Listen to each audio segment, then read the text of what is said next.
C'est ce que je vous propose d'explorer dans cette nouvelle série de petites capsules vidéo. Donc revenir aux origines, c'est revenir à la jeunesse de notre vie. Alors j'aimerais vous dire une chose, c'est que vous n'êtes pas obligé de retourner dans le passé, dans vos histoires passées, afin de pouvoir vous créer un nouvel avenir. Donc vous pouvez partir de ce qui est là, présent maintenant dans votre vie, pour créer un nouveau futur qui sera plus en adéquation avec qui vous êtes véritablement. Mais savez-vous qui vous êtes? On va être bref, on va être concis, on va planter des petites graines de conscience afin que cela puisse germer au fil des jours, des semaines et des années.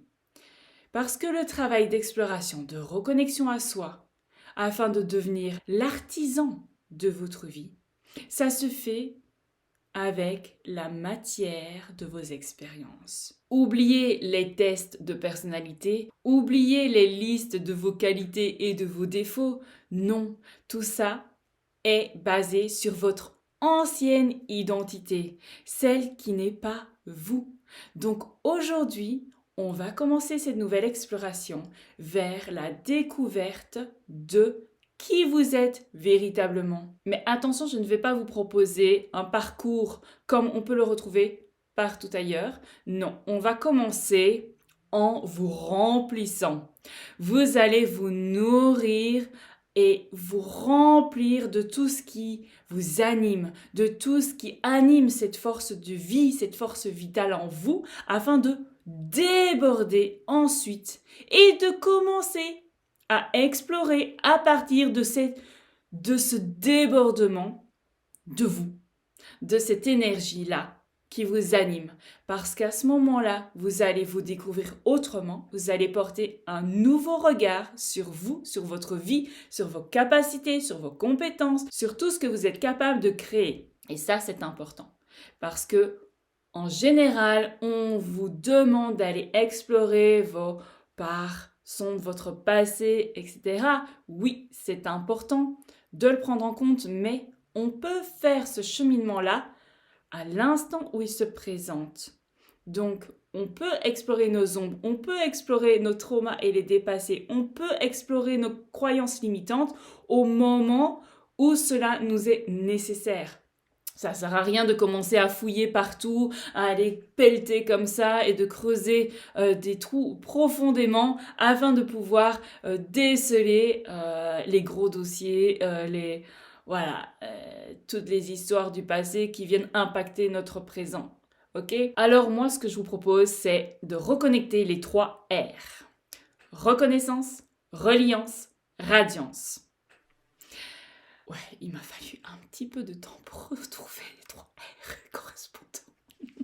On peut effectuer ce chemin de guérison et de création de sa vie dans la joie et le plaisir. Oui, mais attends, Wendy, après ils vont croire qu'il n'y a plus du tout de problème, plus rien à traverser. Attends, qu'est-ce que tu leur racontes là? Non, faut leur dire la vérité. Donc oui, c'est vrai, le travail de l'ombre, il n'est pas terminé et on a toute notre vie pour l'explorer. Ne croyez pas que c'est parce qu'on connecte la joie, le plaisir et qu'on crée sa vie en fonction de ce qui nous nourrit et de notre nouvelle identité que l'on ne va plus rencontrer de challenge. Les imprévus, les nouvelles expériences font partie intégrante de ce cheminement-là, donc c'est normal. Donc la première étape pour cheminer sur la voie de l'être, c'est la reconnaissance. Donc il y aura plusieurs petites vidéos afin de pouvoir juste vous nourrir et de vous reconnaître, afin de partir sur une base plus complète, où vous allez connecter la complétude, où vous allez être complètement nourri de l'intérieur. Parce qu'en général, on chemine avec des manques, avec tous les traumas, toutes les blessures, tout le poids que l'on porte. Et donc, qu'est-ce qu'on va faire? On va se remplir. Donc, c'est parti pour la première étape, la reconnaissance. Donc, on va se nourrir, on va se remplir afin qu'il n'y ait plus de petites zones de manque. Et que dès que ça se présentera, on sera apte à y faire face sans plonger dans le débordement émotionnel, sans être aspiré, englouti dans ce gouffre émotionnel. d'accord? Afin de pouvoir mieux rebondir, mieux faire face à l'adversité et aux défis qui se présenteront dans votre vie. Donc je vous invite, pour commencer cette petite aventure, à vous procurer un petit carnet dédié à ce cheminement-là, parce qu'il va vous servir à chaque fois que vous allez revenir dans vos anciens schémas, dans votre ancien fonctionnement, afin de pouvoir continuellement vous nourrir de ce qui vous apporte vraiment tout ce sentiment de légèreté, d'expansion, de joie, d'amour et tout ça, afin de pouvoir agir en fonction de sentiments, d'émotions plus élevés. À ce moment-là, vous êtes capable de focaliser votre attention sur ce qu'il y a à changer et de mobiliser toute l'énergie dont vous avez besoin pour reprogrammer votre cerveau. Ok? Donc le premier exercice que je vous propose, c'est de connecter à tout ce qui vous nourrit. Quelles activités, quelles relations, quelles expériences, qu'est-ce que vous faites au quotidien ou qu'est-ce que vous ne faites pas assez au quotidien et qui peut vous nourrir à chaque fois que vous en avez besoin. Donc dès que votre coupe commence à se vider, c'est que là, vous ne vous êtes pas assez nourri de ce qui vous énergise. Donc, le but ici, ça va être de vous remplir, d'avoir vraiment cette capacité, ce niveau de ressources assez élevé afin de pouvoir avoir une réserve d'énergie pour faire face à ce qui se présente. Parce que sinon, ça va mobiliser trop d'énergie, vous allez être fatigué, vous allez être irritable, vous allez créer d'autres expériences assez négative. Et donc, vous n'aurez pas accès à cette ressource-là en vous pour y faire face. Ça va durer plus longtemps. Alors que dès que vous avez ce niveau d'énergie assez haut, que votre coupe elle est remplie, ok, que votre pile elle est à son maximum, alors à ce moment-là, vous êtes capable de faire face avec un niveau de conscience et un niveau de regard, d'attention différent. C'est ça qui va vous permettre de créer de nouvelles expériences, de reconfigurer de nouveaux neurones, de nouvelles connexions neuronales afin de pouvoir développer de nouveaux comportements, d'accord? Afin de pouvoir créer de nouvelles expériences de vie. C'est ça, devenir créateur. Donc d'abord, on se déconditionne, mais on peut le faire différemment que de commencer à juste plonger sur la reprogrammation pure et dure de son cerveau. Donc remplissez votre coupe.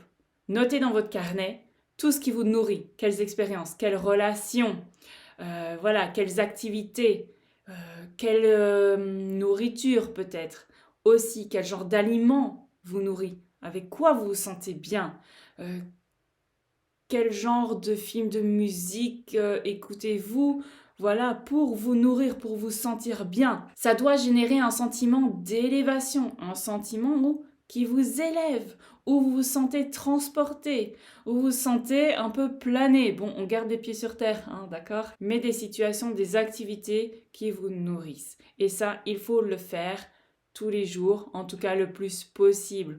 Ou rien qu'en y pensant, ça peut fonctionner parce que votre cerveau ne fait pas la différence entre le réel et l'imaginaire. Donc, si vous avez envie d'un bon massage, vous regardez des vidéos de massage et là, vous allez sentir les réactions dans votre corps. Ça va provoquer, voilà, des hormones du bien-être. Pareil, si vous avez besoin d'affection ou que vous avez besoin de réconfort, regardez un film où il y a vraiment cette intention-là, cette énergie-là, ou regarder des vidéos d'animaux. Et ça va provoquer aussi la fabrication d'hormones du bien-être, du plaisir. On se retrouve très vite pour aborder la capsule numéro 2. À bientôt!